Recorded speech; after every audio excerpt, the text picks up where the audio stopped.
सबसे बड़ा आरोप लगाते हैं कि रुपये का अवमूल्यन हो रहा है और डॉलर का दाम बढ़ रहा है। आज ही मैंने अपने सोशल मीडिया पर पोस्ट किया है, 6 जून 1966 को श्रीमती गांधी ने रुपये का 60% डिवोल्यूशन कर दिया, 60% अवमूल्यन कर दिया। और उस दिन से जो डॉलर बढ़ना शुरू हुआ, आज तक जो है उसका कोई अता पता नहीं है। ये भी कांग्रेस को जवाब देना चाहिए कि 1966 में कौन सा ऐसा सिचुएशन था, किस सरकार के दबाव में, अमेरिका का क्या प्रेशर था कि इंदिरा गांधी जी ने रुपये का अपने आप 60% डिवोल्यूशन कर दिया। आज तो रुपया यदि है तो एशियाई मार्केट के मुकाबले जो है डॉलर के दाम बढ़ रहे हैं और रुपया का दाम जो है वहीं अस्थिर है। आज हम 4 ट्रिलियन की इकोनॉमी है, दुनिया की चौथी अर्थव्यवस्था है। लेकिन उस वक्त क्या था? उस वक्त तो हम गरीब मुल्क थे, अमेरिका के ऊपर निर्भर थे। अमेरिका का कौन सा दबाव था इंदिरा गांधी जी के ऊपर जो रुपये का अवमूल्यन किया? यह भी राहुल गांधी जी को बताना चाहिए। प्रधानमंत्री जी ने 2 दिन पहले एक अच्छा आह्वान किया घर के मुखिया के नाते कि गोल्ड कम खरीदिए, विदेश यदि नहीं जा सकते हैं, कोई काम नहीं है तो नहीं जाइए, और तीसरा पेट्रोल और डीजल के ऊपर जो है थोड़ा सा जो है ध्यान दीजिए और कम खर्चा कीजिए। कोई भी आदमी, हम भी बच्चों को जो है, यदि गार्जियन है तो बच्चों को यही बात कहते हैं कि पैसा कम खर्चा करो। उसको कांग्रेस ने एक बड़ा बवाल बनाया।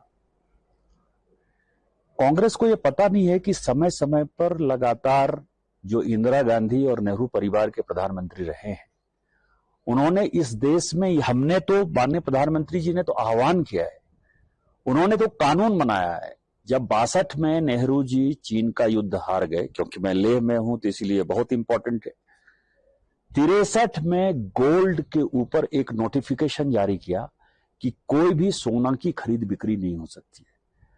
पार्लियामेंट में बहुत विरोध हुआ और ये कानून वो पास नहीं कर पाए। उसके बाद उनकी मृत्यु हो गई 1964 में।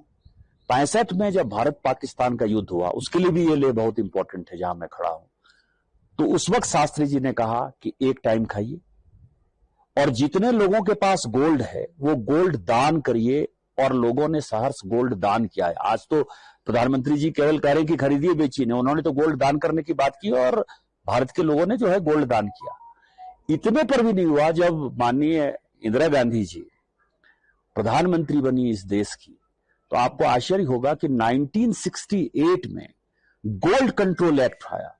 उस गोल्ड कंट्रोल एक्ट के कारण 1,10,000 लोग जेल गए, लाखों लोगों के ऊपर फाइन हुआ, और जब चाहा इंदिरा जी ने कस्टम से, एक्साइज से, इनकम टैक्स से, सीबीआई से उनके ऊपर छापा पड़वा दिया।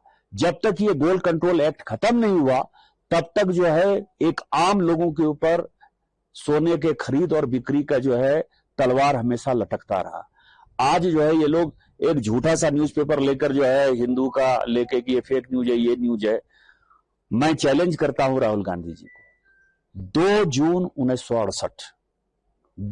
1967 को इस देश के वित्त मंत्री ने, और खासकर केसी पंत ने जो मिनिस्टर ऑफ स्टेट थे वित्त, उन्होंने लोगों को कहा कि गोल्ड के इंपोर्ट पर हम कर्व करना चाह रहे हैं, कस्टम और एक्साइज ड्यूटी हम बढ़ा रहे हैं। 5 जून 1967 को इंदिरा जी ने इसी बात को रीइटरेट किया। अब अखबार में कितना छपा कितना नहीं छपा ये इंपॉर्टेंट नहीं है, लेकिन कांग्रेस को जवाब देना चाहिए कि इंदिरा जी ने लाखों लोगों को सोना खरीदने और बेचने पर क्यों जेल दिया, और आज यदि माननीय प्रधानमंत्री जी ने केवल आह्वान किया है तो इसका क्यों विरोध है? मुझे लगता है कि बूढ़ा बंश कबीर का उपजा पूत कमाल। राहुल गांधी जी को कुछ आता पता नहीं है।